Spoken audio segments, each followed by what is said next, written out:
A Different World, 1987. Cast, Then and Now, 2026. Stunning Transformations. They entered Hillman College as symbols of hope, brilliance, and black ambition. But what happened after the applause faded was far more unsettling than any sitcom ending. Fame promised doors. Instead, many faced silence, loss, illness, or erasure.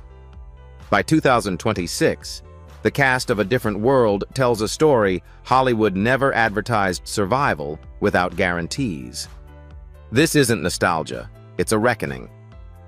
At Legends of Black Excellence, we go beyond the laugh track to uncover the real transformations no studio wanted to discuss.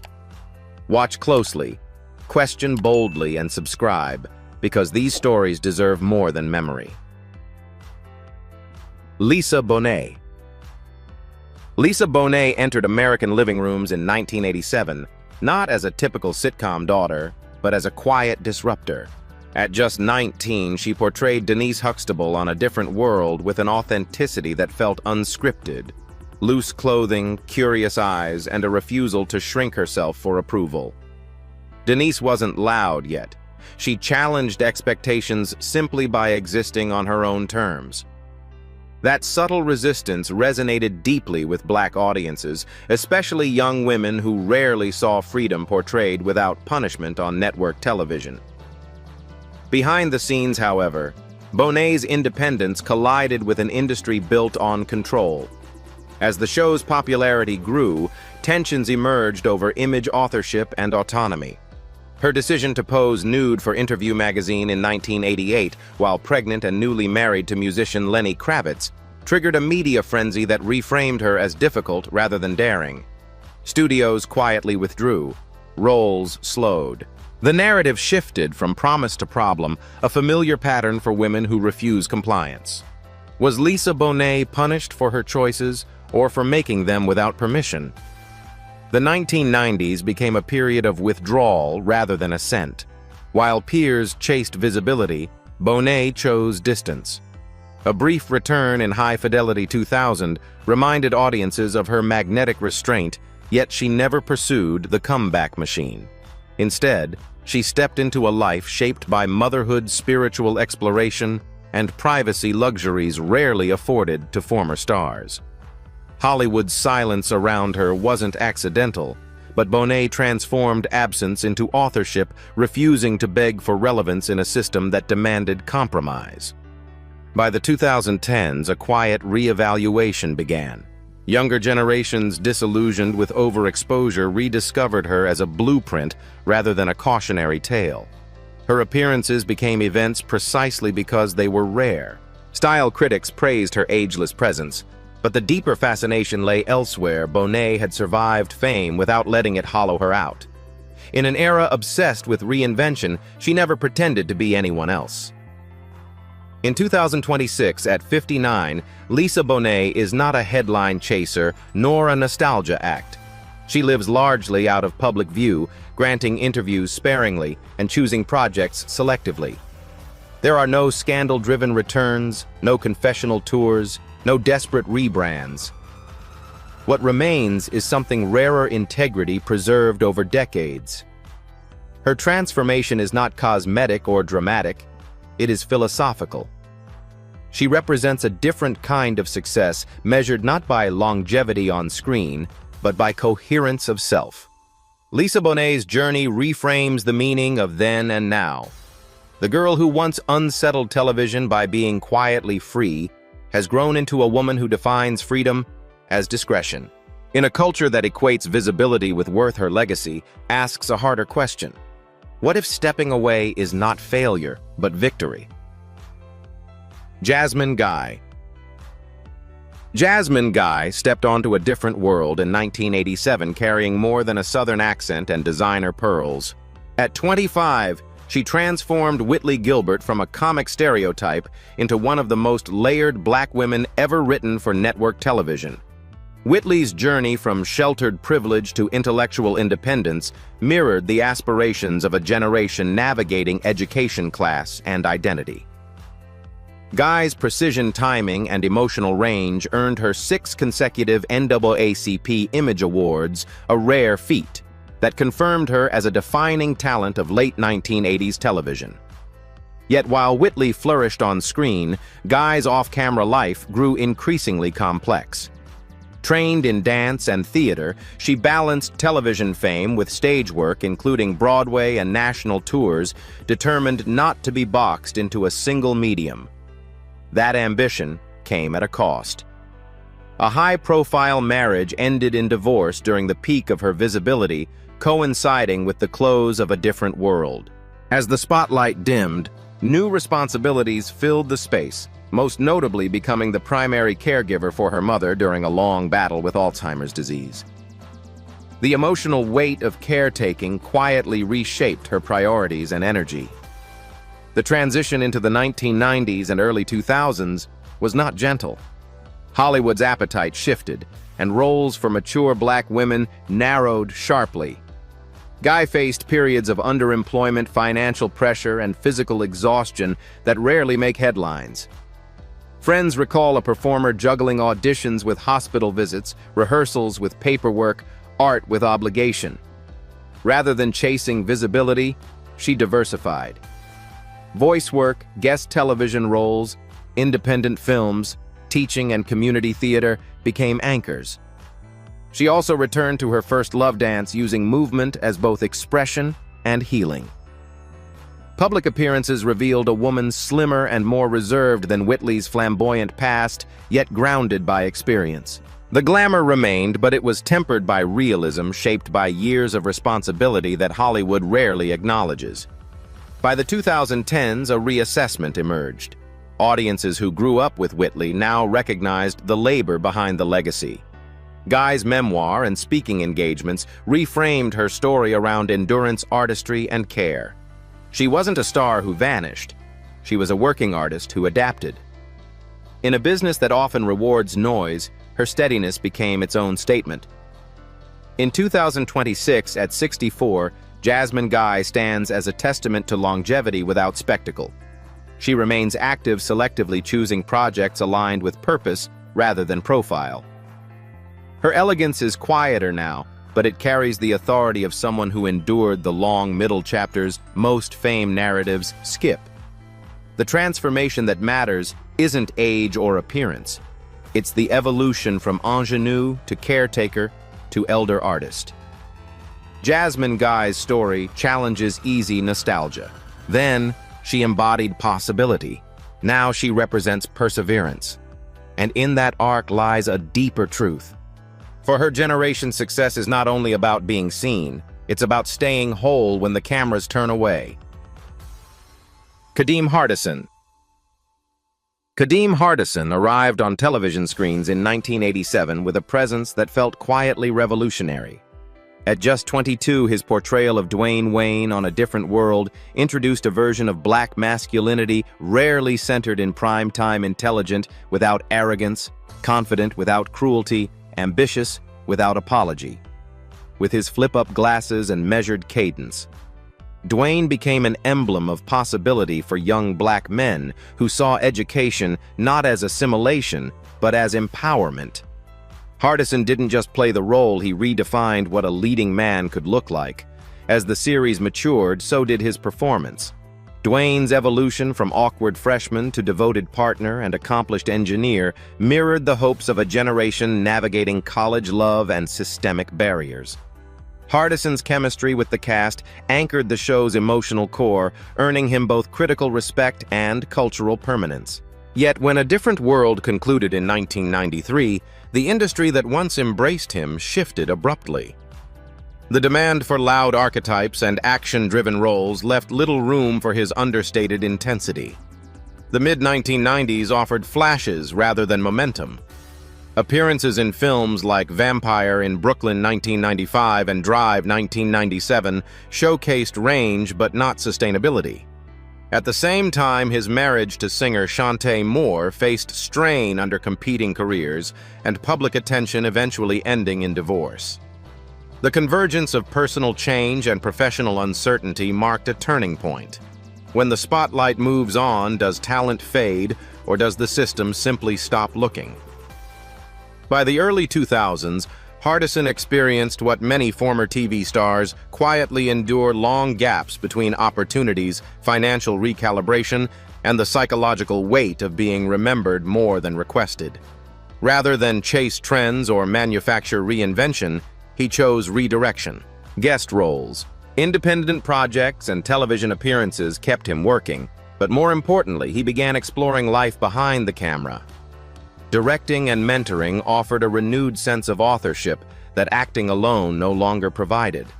This shift revealed a deeper layer of Hardison's artistry.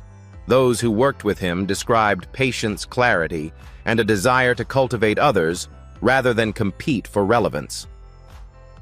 His legacy expanded from performance to guidance, influencing younger creatives, navigating an industry still grappling with representation and longevity. Unlike many peers, he resisted the nostalgia circuit as a primary identity, preferring contribution over commemoration. In the 2010s and beyond, his presence became selective but meaningful.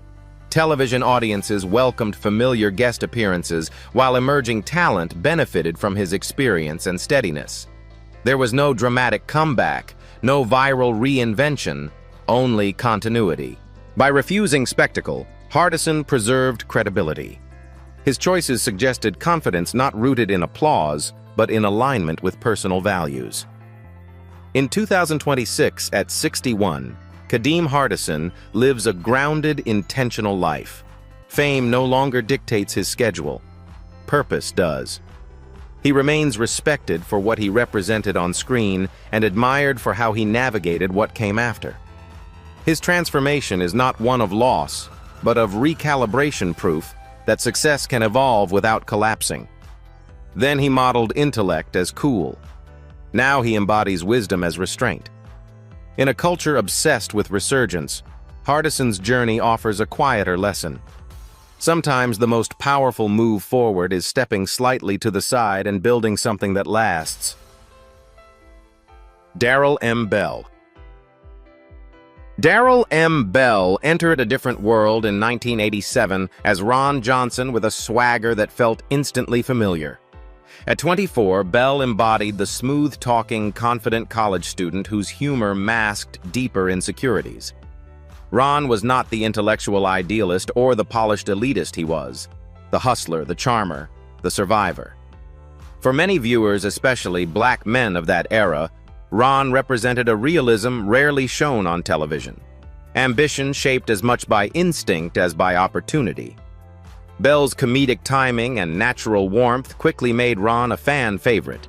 He balanced lighthearted moments with flashes of vulnerability, particularly as the series began tackling serious issues like racism, class, and responsibility. Yet while the character flourished, Bell's real life was quietly destabilized. Early in his career, he suffered the devastating loss of his father, a personal tragedy that shook his emotional foundation just as professional expectations intensified. Grief collided with pressure, and the industry offered little room to pause. When A Different World ended in 1993, Bell faced a harsh transition common to sitcom actors. Hollywood's casting system struggled to see beyond Ron Johnson. Roles came sporadically, often reinforcing the same comedic mold. Projects like Homeboys and Outer Space 1996 provided visibility, but failed to deliver long-term stability. As years passed, the gap between recognition and opportunity widened. The late 1990s and early 2000s became a period of financial strain. With inconsistent work, Bell faced mounting debt, and by his own account came dangerously close to bankruptcy.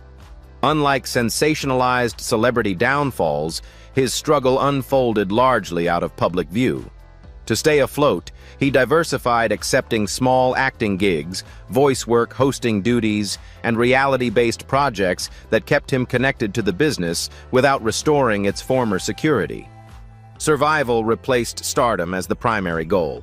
A stabilizing force during this time was his long-term relationship with actress Tempest Bledsoe. Together, they navigated the emotional whiplash of fame's decline, choosing partnership over performance. Bell also maintained a connection with fans, attending conventions and reunions that reminded him his work still mattered. Rather than resist nostalgia, he learned to engage with it on his own terms without letting it define his future. As the industry evolved, Bell shifted focus toward behind-the-scenes creativity and independent collaboration. These ventures lacked the spotlight of network television, but offered something more sustainable control. He became an example of quiet persistence in a business that often celebrates only extremes, meteoric success, or dramatic collapse, while ignoring the long middle stretch most artists endure. By 2026, at 63, Darrell M. Bell lives a low-profile, grounded life. He remains active, selectively supporting small projects and appearing at fan events where appreciation feels genuine, rather than transactional. His transformation is not about reinvention, but recalibration. The man who once played the smoothest talker at Hillman College now represents something subtler: endurance. Then Ron Johnson chased opportunity with charm. Now Bell embodies a harder truth that staying in the game sometimes means redefining what winning looks like. His story honors the artists who didn't disappear, didn't implode, and didn't get rescued by a comeback, but kept going anyway. Sinbad. Sinbad burst into a different world in 1987 as Coach Walter Oakes, with a presence that could not be ignored. At 31, his booming voice, elastic expressions, and improvisational rhythm injected the series with a physical, old-school comedic energy that felt both timeless and immediate. Coach Oakes wasn't just comic relief. He was mentorship with a punchline, tough love delivered through laughter. For many viewers, Sinbad embodied the uncle coach or neighbor who told hard truths, with a smile making guidance feel accessible rather than preachy. That same warmth propelled him into a remarkable run during the early 1990s. Stand-up specials packed theaters. The Sinbad Show brought family-centered humor to network television, and films like House Guest 1995 and Jingle All the Way 1996 made him a mainstream favorite. His appeal crossed generations without abandoning cultural specificity, a rare balance that kept his comedy clean, human, and widely relatable. Yet behind the applause, financial missteps and mounting obligations quietly eroded stability. Taxes went unpaid, paperwork piled up, and the cost of constant touring outpaced income management. As the decade turned, the cracks widened. Public records confirmed multiple bankruptcy filings, a humbling chapter that contrasted sharply with his on-screen success. Projects slowed, and the industry's attention drifted toward newer comedic voices. Sinbad continued working, touring, guest starring, staying visible, but the momentum had changed. When laughter pays the bills, but accounting writes the ending, who really protects the artist? It was a question his story would soon answer in the hardest way. In October 2020, Sinbad suffered a severe ischemic stroke. The impact was immediate and devastating. Partial paralysis, impaired speech, and a long list of medical interventions followed. Surgeries, intensive therapy, and months of relearning basic movements became his new routine. Updates from his family were measured and factual, no spectacle, no exaggeration, underscoring the gravity of recovery. For fans who grew up with his voice filling living rooms, the silence was sobering. Rehabilitation stretched into years. Progress came in increments, not leaps, a steadier step, clearer words, longer periods of stamina. Public appearances became rare and often virtual, each one a testament to persistence rather than performance. The comedian who once commanded arenas now celebrated milestones invisible to audiences, standing, speaking, enduring. In this phase, humor wasn't the headline. Survival was. By 2026, at 69, Sinbad's life reflects a different definition of success. Therapy remains ongoing, and appearances are selective, framed by health and capacity. Yet the essence that made him beloved, generosity, humility, connection, still surfaces. He thanks caregivers, acknowledges fans, and credits family as the engine of recovery. The arc is unmistakable. Fame gave him a platform, but resilience gave him a future. Then Sinbad taught us to laugh at life's messiness without cruelty. Now he teaches something harder and rarer, that dignity persists when the punchlines stop. His transformation isn't about comeback narratives or triumphant returns. It's about the courage to continue. For a generation that watched him coach joke and lead the lesson lands with quiet force, sometimes the bravest performance is simply staying here. Cree Summer. Cree Summer stepped into a different world in 1988, at just 18, bringing Freddie Brooks to life with an energy television hadn't quite seen before. Freddie wasn't polished or predictable. She was political, artistic, loud in belief, and fearless in curiosity. With her natural hair, eclectic fashion, and activist spirit, Cree Summer became the embodiment of a black woman who refused to be simplified. For many viewers, especially young women, Freddie wasn't just a character. She was permission to be different without apology. When the series ended, Summer made a career decision that quietly reshaped animation history. Rather than chase limited on-screen roles, she leaned into voice acting, a field that rewarded versatility over visibility. By the early 1990s, her voice was everywhere. Inspector Gadget, Tiny Toon Adventures, Rugrats, Animaniacs, and later, The Proud Family. Few performers of her generation built a resume as extensive or as influential. Without her face on screen, she still reached millions of homes daily, proving that impact didn't require constant recognition. Yet the success came with its own pressures. Voice acting demands relentless output, long sessions, vocal strain, and little margin for rest. At the same time, Summer's personal life grew more complex. Marriage travel and unpredictable income eventually collided, leaving her to raise 2 daughters largely on her own, while maintaining a demanding workload. The balance was exhausting both physically and emotionally. Through the 2000s, she remained prolific, but not untouched. She has spoken candidly about burnout, creative frustration, and moments of self-doubt, feelings often hidden behind the cheerful tones audiences recognized. Unlike performers whose struggles unfolded publicly, Summer's challenges were quieter, internal, layered beneath professionalism. Music became an outlet. Singing and songwriting offered a different rhythm, one not bound by scripts or studios, allowing her to reconnect with expression on her own terms. In the 2010s, a renewed appreciation emerged. Projects like Steven Universe and Kipo and The Age of Wonder Beasts introduced her to a new generation, many of whom had grown up with her voice without realizing it. This rediscovery reframed her legacy not as a former sitcom star, but as a foundational architect of modern voice performance. Her influence extended beyond characters. It shaped how authenticity sounds in animation. By 2026, at 57, Cree Summer continues working through with greater selectivity. She balances voice roles, music, and motherhood with a clearer sense of boundaries, hard-earned over decades.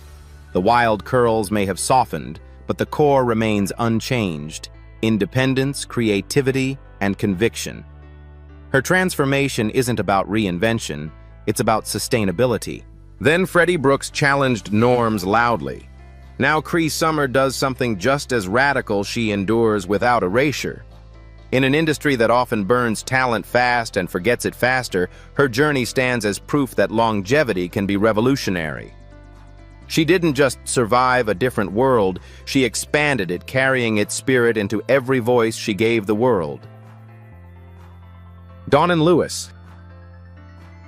Dawn and Lewis joined a different world in 1987 as Jaleesa Vinson, the older self-possessed student whose intelligence and steadiness grounded Hillman College. At 26, Lewis brought maturity without stiffness, authority tempered by empathy. Jaleesa wasn't written to dazzle, she was written to last. For viewers navigating adulthood alongside the show, Lewis became a model of composure, ambition, and earned confidence, offering representation rarely afforded to black women beyond youthful archetypes. Off-camera, Lewis's early momentum carried promise. She arrived with classical training, musical ability, and stage discipline prepared for a long run. Yet personal upheaval struck early. A brief marriage ended quickly, leaving emotional bruises just as expectations climbed. While she continued to work on stage in film and television, the industry around her began to narrow its gaze. By the early 1990s, Hollywood's fixation on youth intensified, placing Lewis in an unfair in-between, too grown for ingenue roles, yet too young for matriarch parts. Opportunities thinned, not because talent waned, but because categories hardened. The years that followed demanded adaptability.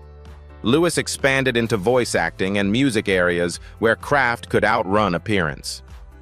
Her vocal control and musicality opened doors across animation and recording, allowing her to maintain creative agency when casting rooms closed. Teaching also became a pillar, sharing technique, discipline, and resilience with younger performers navigating the same obstacles. When an industry limits your lanes, do you wait or do you build new roads? Lewis chose the latter quietly. Sustaining a career through the 1990s and 2000s required persistence without spectacle. Guest roles, recurring appearances, and behind-the-scenes work formed a patchwork of continuity. Alongside professional recalibration came health considerations tied to stress managed privately without headlines. Unlike peers whose struggles became tabloid narratives, Lewis's story unfolded in measured steps. Work, rest, recalibrate, repeat. It was the long game few see and fewer celebrate. By the 2010s, a reassessment emerged. Audiences rediscovered the depth she brought to ensemble storytelling. Colleagues praised her reliability and musical intelligence. Philanthropic commitments and community engagement grew alongside selective on-screen choices. Lewis no longer chased volume, she curated impact. Each role became intentional, aligned with values, rather than visibility, reinforcing a reputation built on trust. In 2026, at 65, Dawnn Lewis stands as a testament to sustained artistry. She remains active, choosing projects that respect her range while dedicating time to music mentorship and causes that extend her influence beyond entertainment. Her voice, both literal and artistic, retains warmth and authority, shaped by decades of practice rather than trend. Then Jaleesa Vincent offered steadiness in a world of change. Now, Dawnn Lewis embodies that same steadiness in real life. Her transformation isn't dramatic, it's durable. In a culture that often confuses longevity with luck, Lewis's journey tells a truer story. Resilience is a skill and relevance can be renewed by intention. Charnel Brown. Charnel Brown entered a different world in 1988 as Kimberly Reese, with a presence defined by discipline, intelligence, and quiet intensity. At 22, Brown portrayed a pre-med student whose ambition was grounded not in flash, but in focus. Kimberly wasn't the loudest voice at Hillman College, yet she represented a crucial archetype, the Black woman whose excellence was rooted in preparation, restraint, and long-term vision. For many viewers, especially older audiences who valued stability and purpose, Kimberly felt deeply familiar. As the series progressed, Brown's performance matured alongside the character. She conveyed pressure without melodrama, showing how responsibility can weigh heavily even on the most capable shoulders. When A Different World concluded in 1993, Brown appeared well-positioned for continued success. She pursued film and television roles throughout the 1990s, including notable appearances in socially conscious projects that aligned with her grounded image. On the surface, the transition seemed steady. Privately, however, her path was becoming far more complicated. Behind the scenes, Brown was managing a chronic autoimmune condition that brought unpredictable fatigue, physical discomfort, and fluctuations that made long shooting schedules difficult. At a time when Hollywood offered little accommodation for invisible illness, reliability was often misread as weakness. Opportunities slipped away quietly. Roles were lost not because of performance, but because consistency, something the industry demands relentlessly, became harder to guarantee. By the late 1990s and early 2000s, the emotional toll compounded the physical one. Losing roles due to health limitations created self-doubt and frustration, especially for an actor whose identity had been built around capability and control. Rather than fight a system unwilling to bend, Brown made a deliberate pivot. She stepped back from pursuing mainstream visibility and turned toward education coaching and mentorship spaces where her experience could be an asset rather than a liability. Teaching young actors became more than a fallback. It became a calling. Brown brought the same precision she once gave Kimberly Reese into classrooms and workshops, emphasizing preparation, professionalism, and self-awareness. In mentoring, she found agency. She was no longer waiting for permission to work. She was shaping the next generation directly. Occasional appearances at reunions and select projects allowed her to remain connected to the legacy without being consumed by it. As years passed, public curiosity softened into respect. Fans recognized that Brown had not vanished. She had redirected. Her openness about health challenges helped reframe conversations around sustainability in entertainment, particularly for performers whose struggles are not immediately visible. The transformation was not dramatic or headline-driven. It was practical, intentional, and rooted in self-preservation. By 2026, at 61, Charnel Brown lives a life defined by balance. She continues teaching and mentoring, appears selectively when projects align with her capacity, and engages with fans who remember Kimberly Reese not just as a character, but as a symbol of quiet excellence. Her presence today carries wisdom earned through recalibration rather than conquest. Then she portrayed a woman preparing for the future. Now she represents what preparation looks like when plans must change. Charnel Brown's story challenges the idea that success follows a single arc. Sometimes the most powerful transformation is learning when to step back, reframe purpose, and continue contributing on your own terms. Glenn Turman. Glenn Turman arrived on a different world in 1987 as Colonel Bradford Taylor, with the authority of someone who had already lived several lives. At 40, Turman brought a commanding calm to Hillman College, the firm ROTC instructor whose discipline masked deep care. His presence grounded the series, offering a counterweight to youthful exuberance with lessons about responsibility, honor, and consequence. For viewers who valued structure and mentorship, Colonel Taylor felt less like a character and more like a trusted guide. Turman's gravitas was no accident. Long before Hillman, he had built a formidable resume across stage, film, and television, earning respect for range and restraint. Yet his public career unfolded alongside private complexity. A high-profile marriage to music icon Aretha Franklin placed him under a different kind of spotlight, one shaped by fame's pressures and constant scrutiny. The relationship ended, but the experience left a lasting imprint, sharpening Turman's resolve to protect his craft from spectacle. After A Different World concluded, Turman continued working steadily, choosing roles that emphasized substance over splash. Performances in projects like The Wire revealed an actor willing to inhabit moral ambiguity with patience and precision. His work matured into something quieter, more interior, less about commanding scenes and more about anchoring them. When you've already proven yourself is the next chapter about being seen or about being useful, Turman's choices suggested the latter. Then came profound personal loss. The death of one of his children during a medical emergency reshaped his life irrevocably. Grief did not announce itself publicly. It settled privately, informing the weight he carried into subsequent roles. Colleagues noted a deeper stillness, a sense that every line now arrived with lived understanding. Rather than retreat entirely, Turman redirected his energy, embracing theater community engagement and mentorship as ways to translate pain into purpose. As the industry evolved through the 2000s and 2010s, Turman resisted the nostalgia circuit. He worked selectively, valuing time with family and service over constant visibility. Health and stamina became considerations, guiding him toward shorter commitments and meaningful collaborations. This was not a fade-out, but a recalibration, an elder statesman choosing intention over inertia. By 2026, at 79, Glenn Turman remains a figure of quiet authority. He appears occasionally, supports philanthropic efforts, and invests in community projects that outlast any single credit.